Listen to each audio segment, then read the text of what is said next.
Hello YouTube. Sorry I didn't post a video last week. Going through some personal things. I am thinking about continuing to think about this notion of self-actualization, which I've been droning on about. Trying to think through what that means. I can clarify. I'm thinking about this largely in relation to the idea of gender performativity. In relation to all these YouTube MRAs, I found myself going and really spending some time with Judith Butler's work, started to engage with Gender Trouble and another text called Giving an Account of Oneself, in which she sort of lays out an ethics. So this is part of the reason why I've had interest in this lately. But my interest in this question goes back much further. I've probably spent more time with Foucault than with any other philosopher. This is a central point of interest for him. The idea of what it is to be a self, what constitutes the self, under what conditions does the self appear, how do we define ourselves, how do we understand ourselves. Foucault tries to build, at least in part building on Nietzsche, tries to unearth this kind of dimension of philosophy wherein which we think about who we would like to be, who we would like to become, conceiving of what he calls technologies of the self. That is, ways of bringing oneself into being in accordance with some conception of who that person would like to be. One technology of the self for Foucault was confession. We see he talks about confession in Christian practice and in ancient Greek practice, and even in through, you can talk about psychology, right? In a clinical setting, there's some aspect of confession, and there's this history of a situation where a person stands before a master of some kind. In Christianity, in Catholicism, it was a priest. In the psychological tradition, it's been a doctor of some kind. In the Greek tradition, it was a philosopher, right? At least in certain contexts. Now, it's not just confession. I don't want to advocate the idea that a philosopher should serve the same kind of social function as a priest. Socrates, for instance, engaging in the method of Socratic dialogue, right? This is a technology of the self. His apparent aim was to leave people in a state of confusion where they had to reevaluate their lives and their situation, and how they view themselves, and how they view Greece, how they view the world, etc. What I think is interesting about the tradition of philosophy that's, at least in part, depicted by Plato is the idea of one of the central roles of the philosopher is to think about those kinds of lived questions. Who am I? Who do I want to be? Right? To take care of yourself, right? What is the good life? How do we cultivate virtue? How do we orient ourselves towards the good, right? Etc. And it's always at a certain mode of address, for Socrates at least. You concrete person in front of me, are saying this to me. And this is an encounter between two people. This is something that I think we've lost in philosophy. A big piece of my biography, certainly, and perhaps this is me entering a mode of confession. A large part of who of what has concerned me in my life, a certain feeling of a lack of agency. I am born into the world, thrown into the world, in Heidegger's parlance. I'm thrown into the world. We are given a name, right? We are given a gender. I'm an American. Right? This is something I do not choose. I am born into a legal system that I do not choose and don't have very much agency over. I have inherited a language from outside of myself. I have inherited and internalized various norms from outside of myself about what I'm supposed to be doing. Is that there is a piece of me that feels like my agency is being impugned by all these inherited categories. I was having a conversation with Big Lundy recently. We got to talking about the potentially coercive nature of wage labor.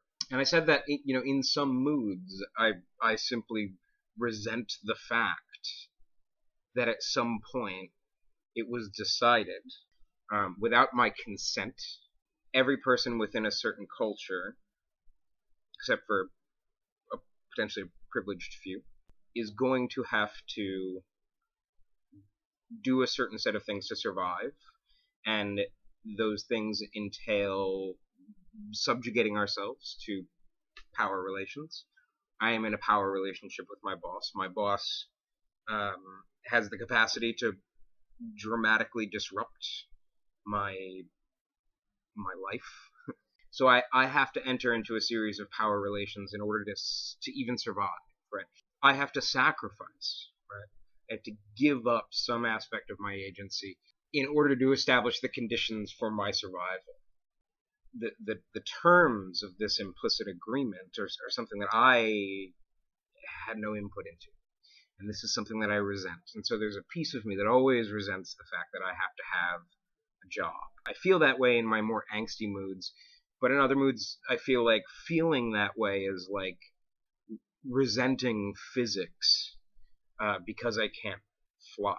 Sometimes I do feel that way, right? Sometimes I do feel like the natural law that binds me, that constitutes the conditions for my existence, again, are not agreed upon by me. The universe was not a democracy in an atheistic framework or a Christian framework. This is something that I resent. What is my selfhood under conditions where I am defined from the outside without my consent? And I think everybody feels this way in some way. It might not be as absurd, right, or pathological as the exaggerated version of this feeling that I'm presenting. And I'm intentionally exaggerating this feeling. God damn it, what gives physics the right to tell me that I can't fly? Right? Butler's point with respect to gender performativity, I think it comes out of this kind of question, at least in part. It comes out of a lot of things. But in part, we might understand gender performativity under this lens. Right? I grow up in the world, and I am understood as a man. I am addressed as a man. I recognized, actually, we should talk about recognition. I recognized as a man. This is a fact about my being. This is a category that I did not choose. Foucault has this idea of a regime of ontology, right? The idea that there's some set of social norms that define me in some totalizing way that in some way robs me of my agency, right? Foucault was a gay man, right? And one of the reasons he talks about, one of the things that he found uncomfortable with that was the idea that if he were to describe himself as a gay man, it would set up a regime of ontology. Right? That is to say, every sentence that he wrote would become Michel Foucault, gay man, said. So there's a parenthetical way of identifying a person that becomes attached to who we are and everything we do. And this constructs a kind of prison. Socially, this is a way that we as a society construct places, legible places, recognizable places, where people are supposed to stay, and there's the potential for a certain kind of violence if they violate those those places. If a man goes out dressed as a woman, he's potentially subjecting himself to a certain kind of violence, subjecting himself to snickers and certain kinds of abuse, harassment, right? And it's these kinds of norms that are being called into question when we talk about gender performativity. It challenges the notion or the assumption of gender categories, male and female, right, as regimes of ontology. I resent it when somebody says to me something like, "What would you know with your white privilege?" right, or your male privilege, or something like this, right? On the one hand, I do concede the fact that I am privileged, right, and that certainly shapes and constitutes who I am. But nonetheless, I feel like I'm being talked to as, Suicide for Celluloid white man said this. Being talked to in this way feels like a way of keeping somebody in their place and keeping somebody in a box and denying them a certain kind of right to agency. It feels like a form of domination and coercion. So you might argue that those forms of domination and coercion are good, or something like that. Butler, who advanced the idea of performativity, doesn't seem to think that they're bad solely, right? But they are potentially coercive and violent and etc. And it's those dimensions that she's interested in. What it is to be an agent, I think.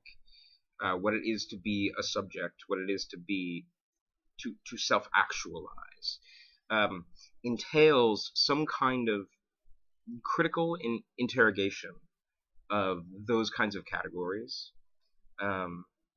Do I talk to a woman in a certain context, or just say another human being? Do I talk to them? Do I address them in a certain way because I am a man in that situation and she is a woman in that situation, right? And in this sense, do I take for granted a certain kind of regime of ontology that is going to end up denying the agency of the person to whom I am addressing, in even potentially violent ways, right? I have a certain relation to my own white male privilege, if you like. I have a certain relation to my embodiment. I have a certain relation to the physical world around me.